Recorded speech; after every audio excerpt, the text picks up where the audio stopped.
Tongo etani na République démocratique du Congo lelo mokolo ya yambo sanza ya minei Mobutu zela yango ya 2025 bande kubalandi na pesibino penza mbote na ebike mokolo yango izalaka yenga ya bokosi to pe poisson d'avril ndenge to mesana ko zala le 1er avril ya mobu na mobu kasi lelo na moni moto akosami penza na ndenge ya kotambusa ya moto bazalaki te.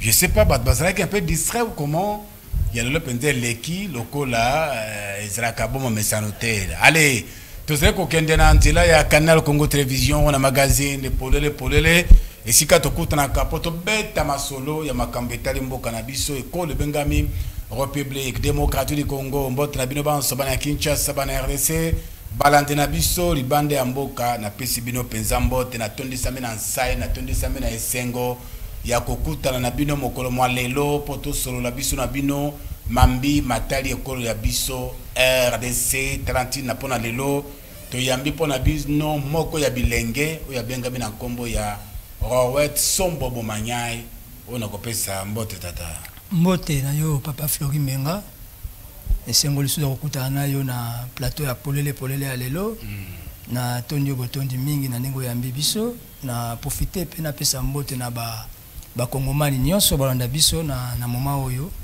ba kongomani baza na Kinshasa partout na ba province nyonso ya mboka na diaspora na libanda ya mboka na Angola partout na Brazzaville et aussi pour na bandeko na biso baza na est ya mboka précisément na Goma et puis na Bukavu tozana bino elongo tozokabola motema pasi biso nyonso elongo nzamba apesa bino kimia tozali apona intérêt ya mboka boza la brancher boza pe surtout pas parce que o tokoloba lelo ya motu yo nzamba tindi pona kopesa na peuple na ye. Que Dieu vous bénisse beaucoup. Nzambe apambola biso manaba ya Rowet Bomanyai Sombo ozalaka pasteur apôtre prophète un évangéliste zapenda nani concrètement papa Flori Menga mutuna kitoko papa bisika mingi nalekaka bat bazaka na confusion bon namtabenga ngai ndenga zo yoka ngai. C'est de la même manière que Jésus aussi avait été taxé d'apôtre, d'autre part benga et pasteur.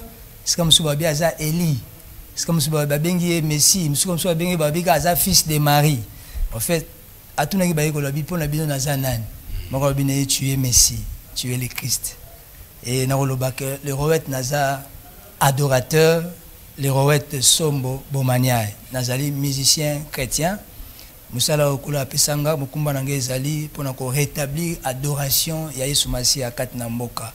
Donc nous avons une mission particulière que Dieu nous a donnée pour la musique naye natina ya mboka et mission wana ya adoration mukumbo ezali pa de fait moloto atikeli yango pe bakulutu mususu to kuti biso pe tozo continuer na kati ya mission wana ya ko rétablir l'adoration de Dieu au centre de la nation. Ndomoni adoration wana eza pe ko affecter en même temps mboka puissance nango eza ko impacter na kati ya vie ya mboka na biso vie quotidienne ya population ya peuple congolais ezo tambola na kati ya vie ya adoration.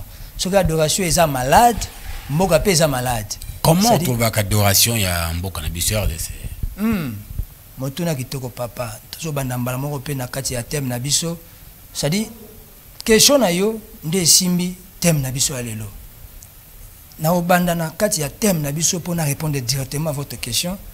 Et thème na biso ezali RDC restaure ta vie, ta relation avec le Seigneur. RDC répare ton alliance avec Dieu. Or, réparer l'alliance avec Dieu, c'est réparer la vie de l'adoration avec le Seigneur. L'adoration, c'est un mode de vie. C'est-à-dire le lenge mutazo bika, c'est ça qu'on appelle l'adoration à Dieu.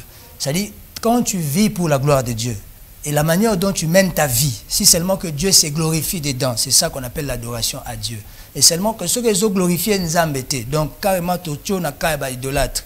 C'est-à-dire tu vis la vie de l'idolâtrie parce que notre vie sur la terre n'est rien d'autre que glorifier Dieu. C'est-à-dire si nous sommes sur la terre, on n'a qu'un seul but, vivre pour le Seigneur. C'est ça la vie de l'adoration. Quand tu vis pour Dieu, tu vis pour accomplir les plans de Dieu sur la terre, c'est alors que tu es appelé adorateur. Adorateur, c'est tout celui qui dépend de Dieu.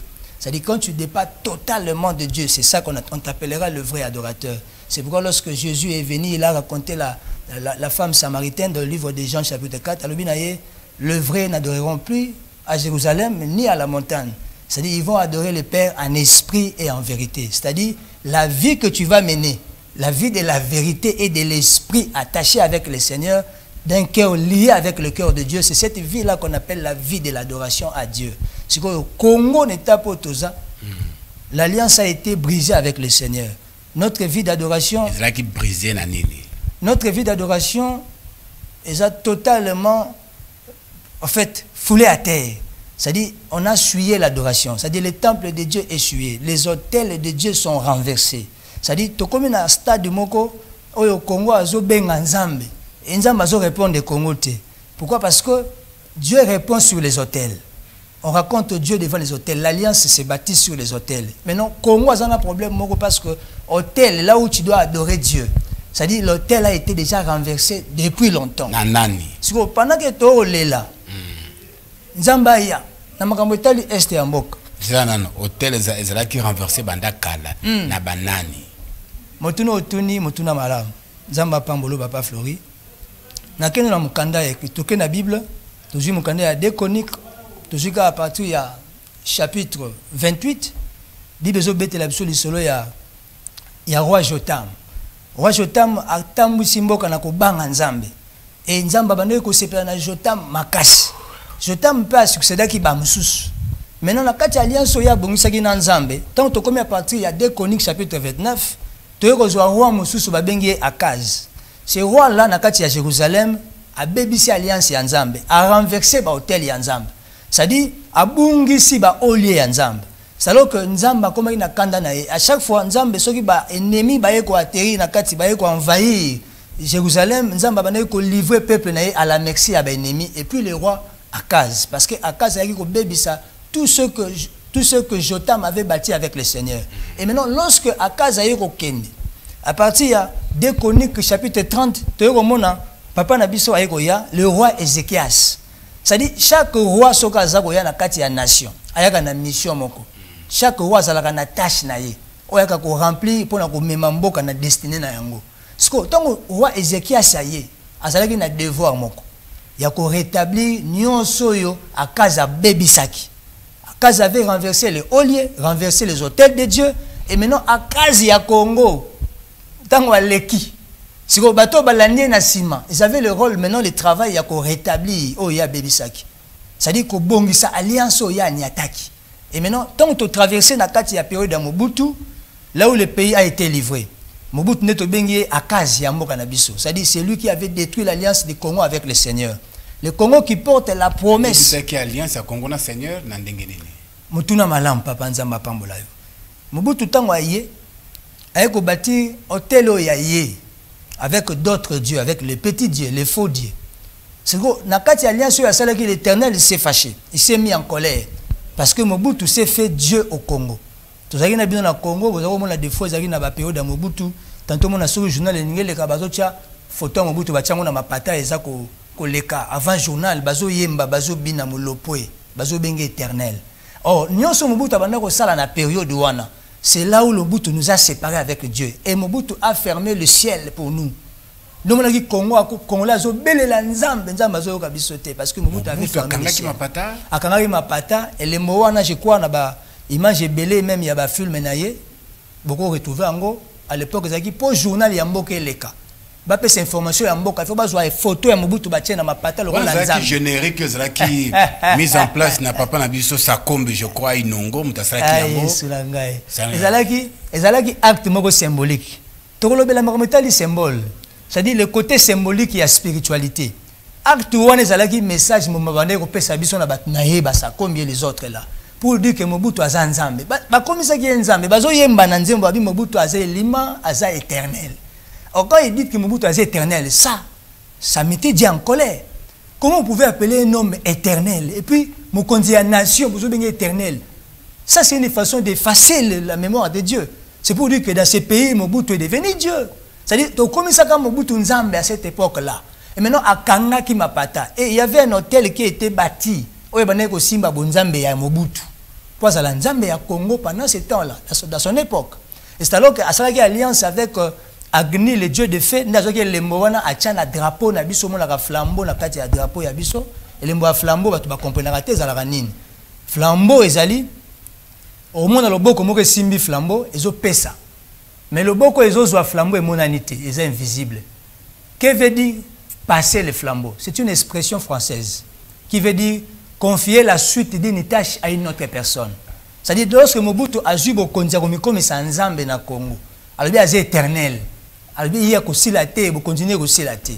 Si vous pouvoir on va penser qu'il y a wana, il a fallu maintenant avoir suite ya mboka kaba. Wana ozo kanisa. Te. Ndenge na yo bien za makambo ya ma. Ezali révélation l'Hollandais zo pesa biso. Ndo mona kitango fait ce que d'ailleurs. Il pas le bin na zumboka na pesi éternel. Mon différence c'est comme makambo vanda. So ya sala ki ya yezaki alliance secrète. A pesi mboka na ba divinité maléfique. Mais à cela on publiquement parce que ça makambo molili. Si vous faites ce que d'ailleurs au salango. De ça na yokumba biso musika parce que pour toi éternité. C'est là où a commencé l'adoration du Congo. Comment expliquer? Là où l'adoration a été renversée. Comment expliquer Mobutu a pensé que mboka pa ya ba divinité mikemke ba banzambe mikemke bon. Disons pas à Satan à tout court. Il a posé cet acte-là pour demeurer éternel. C'est ce qu'on lui a donné comme assurance. Après, si mboka pas à Satan à main, mboka ezalaki na kimia, bazo respecter biso makambo za bien. Mais o yaza lelo après si mboka pas nzambe to comme lokola biloko ya poubelle. Même dans son époque, le Congo n'était pas encore parfait. Mais seulement que sur le discours, lui-même, le chef, il avait dit une chose avant son départ. Après moi, le Congo sera un déluge. Mais bon, tout na mutuna. Toro landé na tomoto tout na déluge. Pourquoi le bagage après le Congo c'est la déluge? Qu'est-ce que veut dire déluge? La spiritualité, déluge, selon la parole de Dieu, le déluge c'est les suite, il y a conséquence, il y a ba masumu o esukisi mutema ya nzambe. C'est-à-dire, délige seulement na mokili. Na l'histoire de Noé, lorsque le peuple a soukisi motema ya nzambe. Bon, chaque maloba ya ba homme politique, ils ont une signification na yango. Exactement. Oyo bato bazali initié, bakoki ko interpréter yango. Exactement. Et l'or kalobi ça veut dire ça. C'est alors que moi je suis l'un des initiés. Cette mission que je fais aujourd'hui, ça a commencé avec les défunts Moloto. Paix à son âme, il n'est plus là. On a continué la mission en tant qu'adorateur de l'Éternel. Ce qu'on a une révélation, tant que le bien la déluge, il y a un papa et la nation. La période n'est pas bien. Mais pourquoi la déluge? Si seulement qu'il y a un fondement et malam, comment la déluge? Papa, il y a beaucoup de malam, batangi malam. Mais à ce que la Bible ne peut pas souffrir. Pour l'un de la papa, c'est que ce n'est pas hasard car le bon. Il savait ce qu'il avait fait. Il avait laissé un hôtel. Il savait que cet hôtel-là va nous bloquer. Et quand il est parti maintenant, autour de Félix Tshisekedi, quand il est venu, Félix Tshisekedi dans le Bible, n'a pas essayé hôtel wana ezra makazi koleka ba prière tout bosalaka. Hôtel wana papa, le mystère de l'esprit est venu dans hôtel. Hôtel wana tilelo et koité zaga ya hôtel ma. C'est pourquoi le bagage na yo tango roi Ézéchias aye pour rétablir l'hôtel nyosoyo roi Akaza bebisaki pendant que Jotam atiki bilembo ya malamu Akaza aye ko bebisa tozana mukanda ya 2 Chroniques on a toujours parti chapitre 29 chapitre 30 to moni misala ya Akaz et bebisi alliance ya Nzambe na Jérusalem. C'est alors que tango Ézéchias aye ndo moni ko ya Félix Tshisekedi ya Ézéchias exactement siko azako boya azali Ézéchias na biso biso peuple congolais to revendre le biso porte ya mokonzi mboka okoko boya jamais kozala Ézéchias parce que on l'accès biso on est bandeli ya mandat. C'est-à-dire que tu es venu travailler avec le Seigneur. Comment tu commis na stade tu commis mboka commis na condition ya pasi tu commis na crise ya makasi tu ne veux plus laisser à Dieu de jouer son rôle. Non.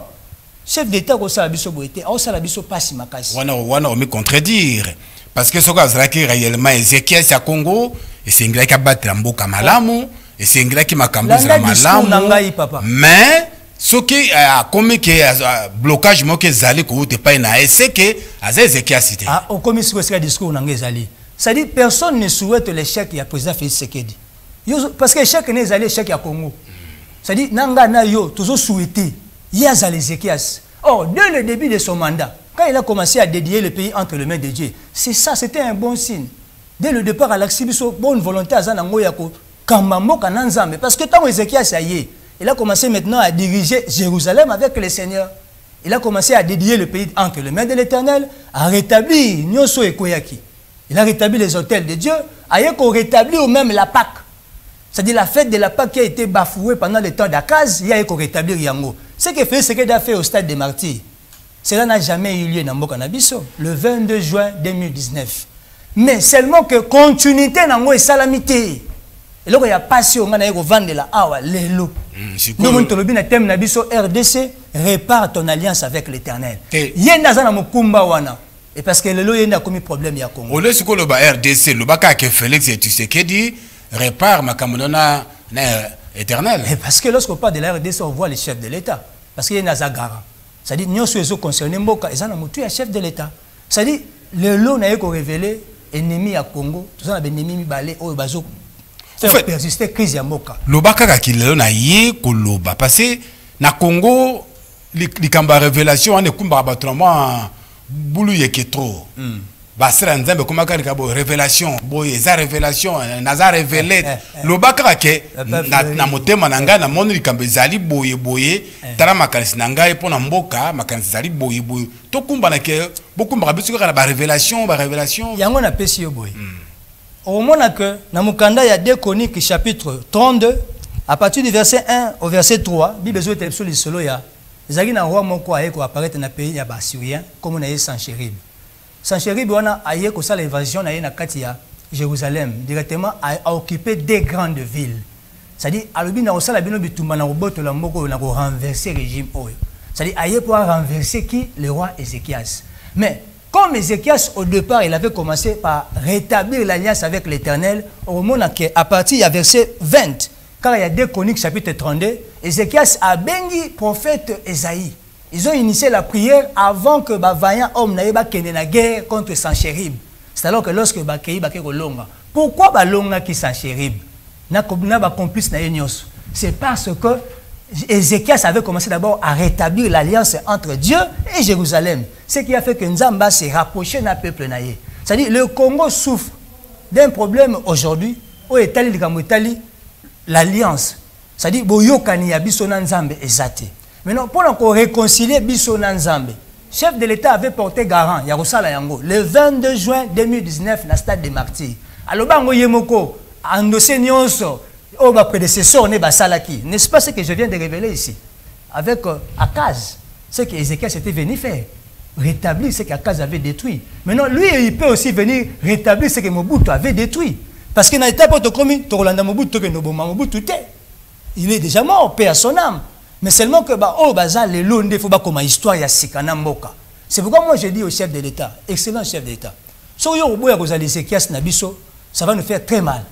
C'est que biso va commencer au sein de Nzambe alongola ya chamutu mususu parce que au bandaki na biso bien mais n'importe commis moi j'ai compris que vous commencez à empêcher Dieu de jouer bien son rôle parce que Ézéchias a tiré la Nzambe par naïe il y a responsabilité parce que pour Congo et Bika même makambo tozolo ba est pour ici là papa Flori vous avez un rôle non à jouer moi aussi en tant qu'adorateur de Dieu j'ai aussi mon rôle à jouer chacun de nous a un rôle à jouer rôle au militaire bazan nango eza ba militaire rôle ba député vous avez ba député chef d'état aussi a un rôle naïe mais il y a un rôle ezali kola ba rôle na biso nyonso parce que yé na nzela na yende batu ba otala mboka c'est-à-dire on nzamba zokana sala pona mboka ce qui est l'équipe pas chef de l'état et koleka pas député même atanga on azoloba pourquoi drapeau oyo ndé fait ça la première guerre drapeau selon les soucis de Dieu selon l'orientation nzamba pesa ki pona mboka image oyo na tableau oyo na Bible la sainte Bible au sang la Bible au sang coulant la Bible sans coula, ça c'est la beauté de cette émission. La Bible sans coula, ezali piste et solution pour la crise pour rétablir alliance entre nous et l'Éternel. On devait passer par cet acte symbolique que vous voyez. Cet acte symbolique n'est rien d'autre que l'image parfaite de l'arche de l'alliance de Dieu selon la Sainte Alliance. C'est pourquoi lorsque le défunt Moloto a vu l'arche de l'alliance de Dieu dans 1996 descendre sur les sols du Congo. Arche wana tambola ki mokili mobimba et okitaka na Congo. Et que tina ba France, tina ba États-Unis et yokita na Congo. C'est pourquoi on a zaka na moi le fond de monke ya kolobana za congolais. Ngana mona ba États-Unis ba France ba mboka wana tout ba mboka mike. D'accord moi ba balenga kango parce que je connais la prophétie du Congo. Le Congo c'est un grand pays. Le Congo a la charge de l'humanité. C'est par le Congo que Dieu va enseigner la justice équitable à toutes les nations de la terre. Maintenant, lorsque l'arche quitte l'arche, c'est l'image parfaite de l'œuvre de la croix. C'est alors que l'arche de l'ancienne alliance n'était que l'ombre de l'œuvre de la croix. Lorsque l'arche bandé kobimanakati alliance yakala, on a arche au défait molota, mon aki nakati a vision monene oya sala belema eze bela sala be mission aloba. Ozokumba biso na biloko ya molimo. Nazo me manakati ya révélation. Comment comprendre ce que tu zovanda? Ngana nzobo ya biloko ya révélation. Limula na ba terme simple. Papa Florim Benga. Tozomona awa Bible eza likolo makile ezouta na Bible ezokita. Ezotanga likolo ya drapeau. OK. Siko Bible wana elakisi nini? Makilo ezotanga eza ya nani? Et puis pona nini ezokoya na drapeau ya Congo. Merci. Oh papa nzamba pambola yo. To expliquer yango, to expliquer yango susu to kolemba te. Eza ba msuba comprendre yango te, ba comprendre yango lelo. La Bible, c'est l'image parfaite de Dieu véritable. La Bible, c'est le témoignage de Christ. Ça dit témoignage au monde qui Jean Lobi, Ange Lobi na Jean Lobi, garde-toi de le faire, ne te prosterne pas devant moi. C'est-à-dire, tu dois adorer Dieu, parce que c'est le témoignage de Christ qui est le véritable témoignage. Et ce témoignage-là de Jésus, c'est ça la parole. Jésus, c'est la parole. Maintenant, le sang qui coule là, c'est la vie qui est cachée dans la parole, lorsque nous disons souvent la parole de vie. Mais toi, tu me comprends pourquoi on a la Bible, parole de vie. C'est parce qu'à l'intérieur de la Bible, il y a une vie. Le sang symbolise la vie. Lorsque Jean-Baptiste a vu Jésus avancer vers lui, il a monté les disciples, voici l'agneau de Dieu qui ôte le péché du monde. Il n'a pas dit voici le fils de Marie. Il n'a pas dit voici Messie. Mais là, il a appelé Jésus voici l'agneau. Mais la Bible dit c'est lui la parole qui a été faite chair. Mais il y a l'agneau. C'est pour dire que l'image que vous voyez de la Bible n'est rien d'autre que l'image de l'agneau qui a été immolé à Golgotha. L'agneau qui a été percé, qu'on appelle Jésus de Nazareth. Maintenant, il est révélé par sa parole que vous voyez la Bible que nous avons, n'est rien d'autre que l'image de la croix. C'est-à-dire, l'agneau est percé et le sang a coulé. Maintenant, pourquoi il y a un makila wana na makila ozomona na kati makila ya ba martyr to bengaka. Ils ont traversé na deux bandes jaunes. Deux bandes jaunes wana za richesse ya nation. Siko bazi makila ya ba martyr na biso batie na kati kati ya deux bandes jaunes. Ingalo sanini, ingalo sake ba martyr wana ba okufa, pe bazokufa, ba okufa mingi à cause ya makila, à cause ya richesse oyo bazana ngo. Siko pour que makila richesse na biso tika ko boma biso. Tous à la victime, il y a à cause de la richesse Nabiso. C'est alors que Jésus a apporté son sang pour dire aux grandes puissances, à tout ce monde-là qui veulent prendre nos richesses, si seulement que les richesses enfouies demandent le sang, voici mon sang est venu pour vous aider à prendre ces richesses. Et les Congolais et les Occidentaux, nous tous, nous allons prendre les richesses enfouies du Congo par le sang de Jésus. Cet acte que vous voyez n'est que symbolique. La parole de Dieu a donné sa vie pour arrêter le coulement du sang de l'Est. Pour faire entrer le pays dans le repos, pour que la paix soit éternelle, pour que la paix règne longtemps. Il faut que Makila, prix autokofuta, est à la proportionnelle na kilo tozomema. C'est que nous sommes kondiambo kazo salawana. Na lobaka na mukonzi depuis pendant état de siège. Nengo kebongo mukonzi faut que ne bongo. Dieu m'a envoyé pour vous dire avant d'aller dans l'état de siège, au bandiango. Moi je savais pas pendant état de siège, tant que bandi nzamba lobi kendo pese drapeau. A quoi que ne bongo te sans cèdre. Ce drapeau est allé et le moyakota les saboye. Topé simboka nanzambe. L'emblème c'est la porte d'une nation. Sur le plan spirituel. C'est pourquoi Israël a bimé en Égypte. Babomi agneau. Dans Exode 12, Bible lobi bazu le sang de l'agneau, ils ont mis ça sur les linteaux et les deux poteaux de la maison. Babitango anja ko leka o mona signe makila o sotenda ko wana liwe kotate. C'est pourquoi parce que le moya ya porte ya ndaku ndeze le mwezo mabatu sika peuple azo vanda. Or, cette image que vous voyez de la Bible sans coula est mise sur la porte du Congo. La Bible que vous voyez là, et ça, pour en alliance au Bongisi Nanzambe. Pour que l'alliance est bonga. Pour que mon konzamboka le magambo a salaka na stade ya ko dédier mboke pa Nanzambe. Magambo Nanzambe andima yango na likolo. Il doit poser cet acte symbolique. Ça c'est ce que Dieu m'a dit. Tant qu'il y a ko salaka yango ti. Asala nini na et c'est un moukondiamboka. Ayamba révélation oyo. C'est ça le souhait de Dieu. Il va prendre ça. Ça, c'est la volonté parfaite de Dieu pour la nation. A reçoit révélation, à promulguer drapeau. C'est-à-dire, tiens, au gouvernement et l'Union nationale, il y a un été vers ça. Tiens, au sein de ça fait 4 ans, c'est la certitude, je ne t'attends pas. Ce drapeau va être promulgué par le chef de l'État. Dès lors que ce drapeau sera promulgué, c'est alors que la gloire de Dieu va apparaître. Vous assure? Eh, Yesu Masiya. talaka esika to bandaka na yo na gloire ya Nzambe ekokita kati na mboka pona Bible ba dessiner na maboko ya bato na biloko ba salu bien gloire ya Nzambe ekita na kati ya bato ceux qui ba bongoli mitema. Nzamba pambola yo papa. Toto beta lisolo ya rétablissement de l'autel de Dieu dans une nation. Ça dit ko bongola motema na kati ya alliance ya ba Congolais, c'est une autre chose. Mais ko bongola identité ya nation, c'est aussi une autre chose. En réalité, mboka eza mutu. Mais mutu ya zo tambisa mona batu. Ça dit mutu ya boso zo tambisa mboka, c'est le chef de l'État. Tout doit passer par lui. L'image ya koloba mitema bongwama. Kasi oyo ko bongola mitema, kasi c'est la parole de Dieu, non? Maintenant, l'image que vous voyez là n'a rien à voir avec la relation entre toi et Dieu. Soit entre vous et Dieu. Mais seulement que oh, il y a une alliance entre Dieu et le Congo. C'est-à-dire le Congo est malade. C'est-à-dire la situation est Manango. Mais sur le plan spirituel, le Congo ici est enterré dans les boulous. C'est-à-dire on mot que tâtonnement sur tâtonnement. Pour que c'est quoi? Il faut te payer prix dans l'esprit. Si vous priez, on a mon taco foutango, et Zaline Zambo, yo mukonzi amboka, pesaka yemboka le 22 juin 2019. Eza prié à nini. Merci papa. Makila ya bato tanga, tope sa Zamba bangombe, pambola yo papa. Ça dit ko tanga ba makila nyonso to tanga na este wana. Ezalaka nyongo to futaka. Bato baye barate. Oh ouais, te bomania. Et kendaka na hôtel diabolique. Tout ça na deux hôtels. Moko evandaka na palais du peuple. Monsieur evandaka na este. Otuna rate po ani bat bakota kana peli pe bazara batamayele nyoso balaka so bakoti kuna babosana otuna rate po ani bato mituna rate mayele bunga kuna so bakena université ba professeur mayele bimi so bakoti ka pepe mayele on sesa nini ebungi te eza na statico eza kuna ça dit ba imposer loi moko kuna boko longola ngote il faut longwa na esprit pour ba député ba comme libre de prendre des décisions. C'est-à-dire biloko wana omona ka ba député na biso ba pesa bango importance makasi te eza parce que loi moko eza kuna eleki bango nyonso na makasi ndezo tambwisa mboka. Et deuxième hôtel evana kana paeli evana kana este ya mboka. Hôtel o ba grande puissance batia bango na Kagame. Avant ya ko attaquer hôtel wana, photo bana na hôtel oyo ezokanga biso na palais du peuple. Oyo batikela biso na roi Akaz.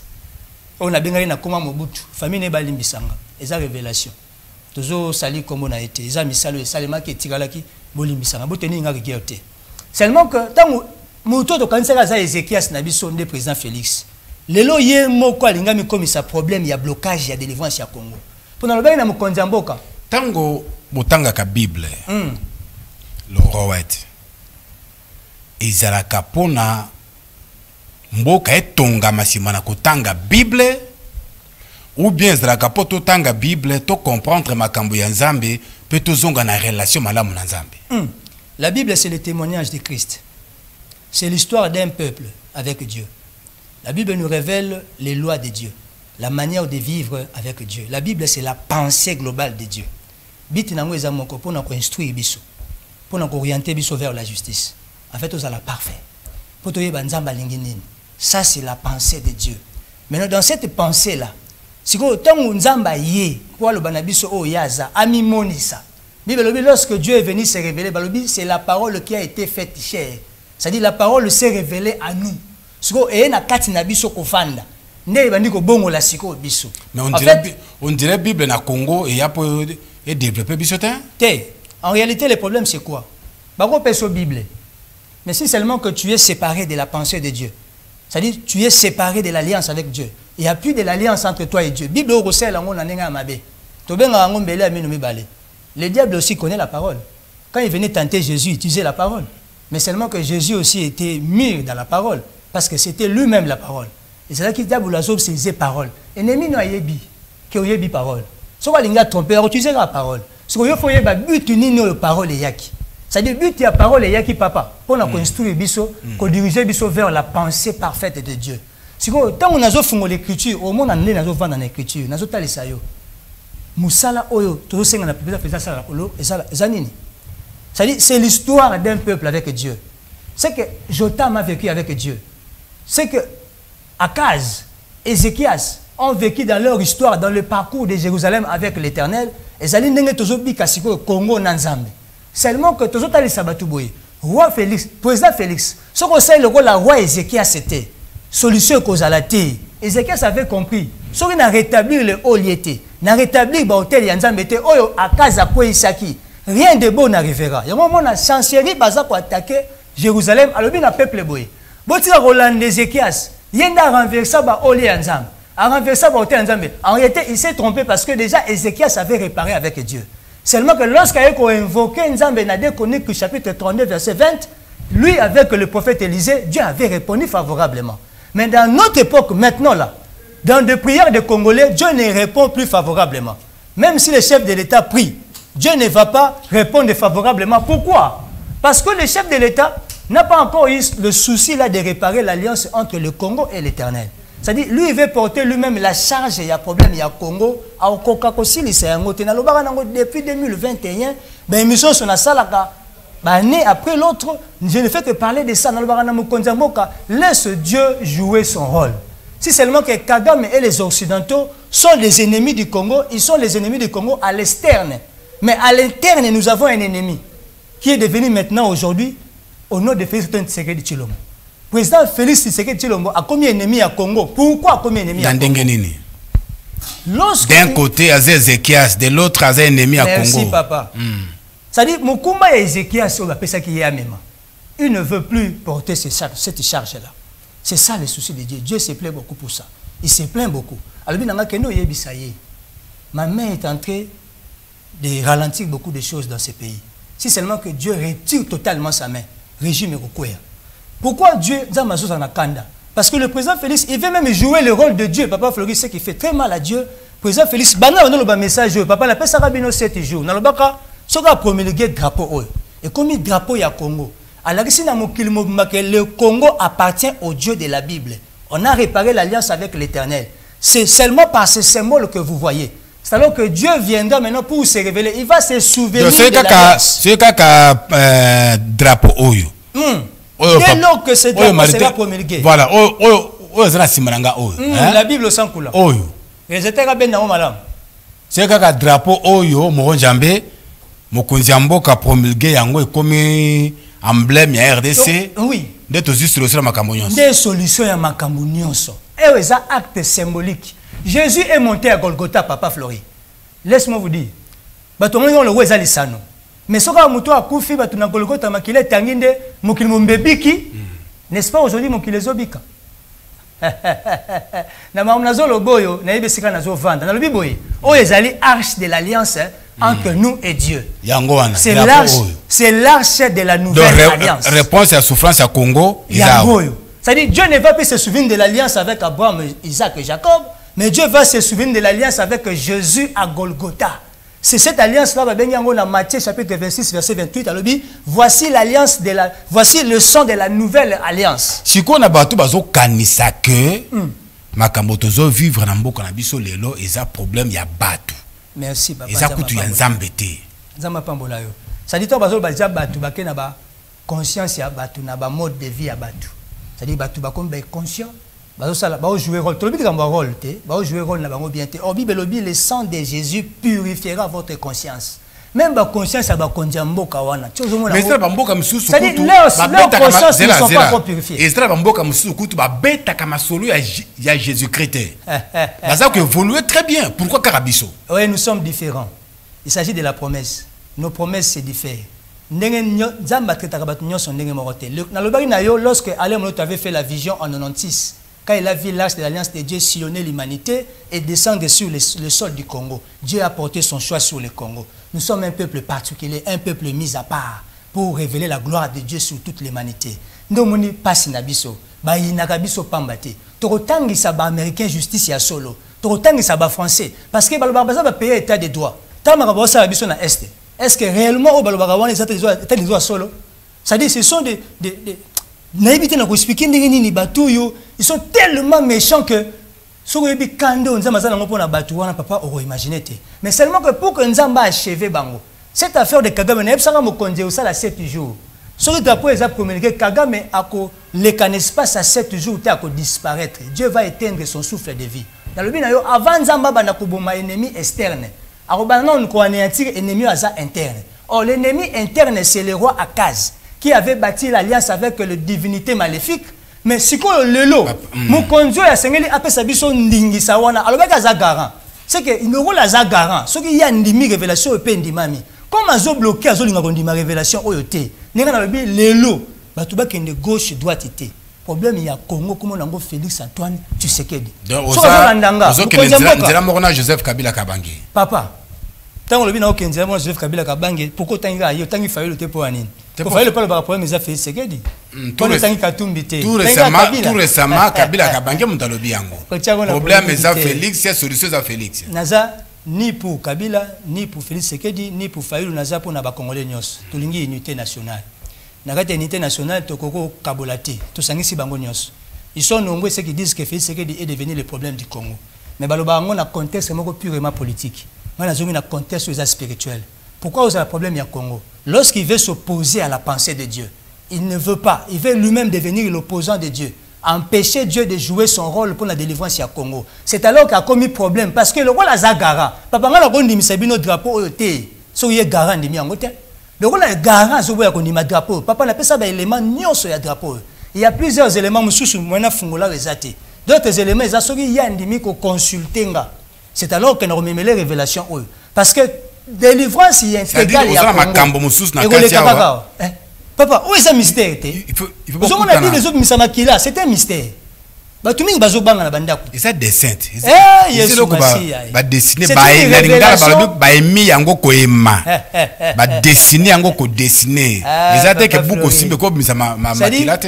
C'est une révélation. C'est pour dire quoi? Bible on a simbi.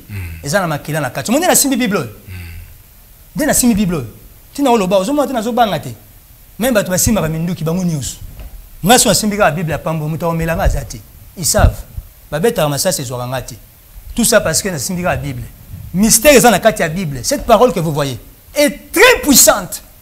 C'est-à-dire que Bible, lorsque Ézéchiel a dit prophète Esaïe Sambeli, Dieu a dépêché son ange. C'est un ange a esprit. Comment Betty Batouazan a mindu qui a bon motopé, et puis Bakangoli Jérusalem. Et les deux grandes villes qui étaient envahies par les militaires assyriens, comment on peut expliquer ça? C'est parce que c'est la spiritualité qui domine le physique. C'est-à-dire, Bonganga, on a un drapeau, Papa Flori. Même Poutine, on a Satan, on a zéro côté. Et l'euro, révélation Bible. Et ça, les collabs, le Poutine a tambola ranango. Si vous bonganga, on a tambola, on a eu le mot konzamboka, na lobaka na konzamboka boy. Ne sika bo beta tembe na marambo nga na zoloba. Comme vous avez la confiance na ba chef spirituel mususu. Bando bana était de siège tout comme une étape oyo. Ba pesa yo ba eleme beleme pesa solution te. Na senga ki acha peine de mort. Pour na ba prophète nyonso ya Congo, ba homme spirituel nyonso. Na ba prophète, na ba chef coutumier, na ba ngunza, tous les hommes spirituels. Pour ceux qui prophétie oyozo pesa. Et que délai prophétique nango et l'équipe prophétie on s'accomplit, il faut ba pendre yo. C'est comme tu bosse ba ko pendre aux alayo. Exactement. Ceux qui nazo sala théâtre, ba ko pendre penga. Pourquoi on appelle si élément oyo ya peine de mort? Parce que na moni que a sala bango confiance, mais leur prophétie n'aboutit à rien. Merci beaucoup to comme na souka alors caméra za liboso na yo bat bazo tala biso na 30 secondes ou bis bango nini. Pour na clôturer na osenga la bandeko baza na diaspora. Na mona bosala ba mingi liti ya ko telema, ya ko revendiquer makambo belé. Mais je pense que Bolaninga na mukuse ba misu balanda nga déjà depuis kala. Ba Bolaninga ga lelo, bo ma mnazo loba. Sans cette révélation solution exacte. Toi on a posé un soutien na bino. Papa Flori azawana, soki bo soutenir tranche au la mois d'avril au nyonso, bo simbaye, vous avez des moyens bozo bo malabandako. Ko bima libanda eza bien. Mais seulement que nabitumba na soki nzambe na kotité ato gangi ndenge nini. Muta kote la ozalate. Ndeye soya kota bitumba ya Congo. Bo contacter Papa Flori Mbenga, bo pesa biso makoki esengeli poto zonga na chaîne TV Zambong. To yawa to bundani poto sala ka émission moko na utina sika na retraite na kitika pona sala émission. Na zala makoki mingi te. Na sengi bino mbongo na bino te. Bozo espace pa Papa Flori, bo pesa makoki esengeli bo yebisa ya mela biso rowet. Mwana mobali wana yambaki wana adorateur, zongi sala biso yesu na plateau. Apesa mokonza moko révélation parce que aujourd'hui le problème du Congo s'appelle à l'interne Félix Antoine Tshisekedi. Tant qu'il continuera à s'opposer à la pensée de Dieu, tant qu'il empêchera Dieu de jouer son rôle,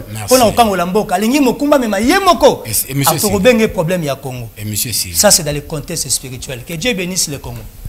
Numéro de téléphone n'a pas cité, papa. Merci beaucoup. Rapidement alors. Numéro de téléphone est 081 plus 243 plus 243 81 38 33 950 81 38 33 950. Batourne soit dans la komelanga, ton na WhatsApp, topé na peine normale, bino bato bo intimidaranga. Bolingi kongo kangwa mate. Naza musika. Et monsieur Siri déjà. Yesu ndabo mbibiso. Et monsieur Siri. Moko ta ko sala o nzamba ko ko sala. Et monsieur Siri. O nzamba lobi na likolo moto moko te na sia ko. Comment banga bato? Nazo kwa. Yo mutu zotambo na loko za makasi ko ka Satan de ya Poutine. Te nazo banga mutu te. Banga mutu te. Je vais seulement leur dire que si seulement ils sont congolais, Batika ko menacé ba jeunesse na sala ba émission parce que ndeko moko na sala na émission, il a été menacé par certains militaires. Ah on a lobi on a fini ba militaire. Merci beaucoup. J'espère qu'on soutient même l'armée. Merci. Merci beaucoup, monsieur Sili. Arrêtez les intimidations. Merci, Narowet Sombo Bomania, invité na Bisu Alelo, à la Bible au sang coulant. Félix Tshisekedi dit Congo Mboka Makambebele. Bitumba ya Goma, solution yango yango yo. Le problème nyonso ya mboka. Ah. Kosekwa ya mboka. Pour mboka bimana libulu. Voilà. Mboka sekwa. Bana batanga malamu. Maternité zala ya bien. Banzele koma kitoko. Bamaso ya itebe zonga. Bangunduka ya malonga ezonga. Barebel babima musika. Ya Zaire ndenge zalaka kala ezonga. Rwanda koma kubanga biso. Tokoma mboka ya malonga solution yango yo bendele oyo. Yango nde solution makambo nyonso. Bible au sang coulant. Ya Rowet Sombo Bomania yaki nango moko lelo papa nanga ambele na Allemagne mboka na yango oyo makambo ya Congo yango oyo Bible au sang coulant. La Bible au sang coulant. Yango nde kopesa le symbole de l'alliance de Dieu avec le Congo. Merci beaucoup na bino banso bozaki libako ya kolanda biso. Merci na Moron Jambe.